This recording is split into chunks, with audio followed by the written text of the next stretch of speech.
2017 সালের দিকে স্কুলের টিফিনের টাকা জমায় লুকায় একটা ফোন কিনলাম দেখার জন্য যে ফেসবুক কি জিনিস, মানে কেমনে চলে এই ফেসবুক। খুলে ফেললাম অ্যাকাউন্ট, সারাদিন breakfast done, lunch done, dinner done, good morning, good afternoon, good night status দিতাম।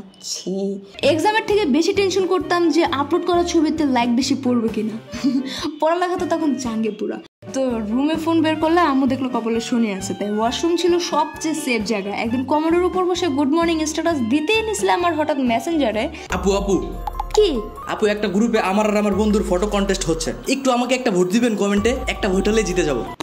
ডোঙ্গের ঠেলায় বাঁচে না, পারুম না। আপু প্লিজ ধুত্তরি একটা কমেন্টে তো। আচ্ছা ঠিক আছে, কোন গ্রুপে? এই যে গ্রুপের লিংক। গেলাম লিংকে, নাম্বার আর পাসওয়ার্ড দিতে বললো, দিলাম, বাট কোনো গ্রুপ আর পেলাম না। পরে আমি ফেসবুক থেকে বের হয়ে গেছি। 1 ঘন্টা পর আমার এক ফ্রেন্ড আমাকে কল করে বলে, কি রে দোস্ত, আন্টি কি হয়েছে? কি আর হবে, চিল্লাচিল্লি করে ওই যে আমার কাছ থেকে রিমোট নিয়ে এখন জীবন মানে জি বাংলা দেখে। তাইলে কইলি কেন আন্টির অ্যাক্সিডেন্ট হয়েছে, তোর টাকা লাগবো?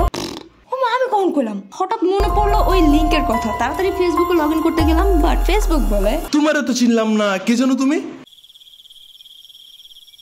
বাস গেল আমার নিজের থেকেও প্রিয় ফেসবুক আইডিটা। এরপর বিশাল একটা শিক্ষা হলো যে দুনিয়া উল্টায় যাক আর জীবনে কোনো লিঙ্কে ঢুকতে যাবো না। আসলে লিঙ্কে ঢুকবো না, এটা কোনো সলিউশন না। ইউটিউব, ফেসবুক, ইনস্টা, টিকটক এগুলোর অরিজিনাল লিঙ্ক চেনার অনেক উপায় আছে। যেমন ফেসবুকের লিঙ্কগুলো www.facebook.com/ বা ভিডিও লিঙ্কে www.fb.watch/ শুরুতে থাকবেই, বাট ফেক লিঙ্কগুলো একটু এদিক ওদিক করে বানানো থাকে। যেমন এই লিঙ্কটা দেখেন, এখানে কিন্তু facebook.com লেখা নাই, এখানে লেখা আছে ফেসলুক। তো এমন আরও অনেক উপায় আছে যেটা চাইলে এখনই ইউটিউবে বা গুগলে সার্চ করে সবাই জেনে নিতে পারেন।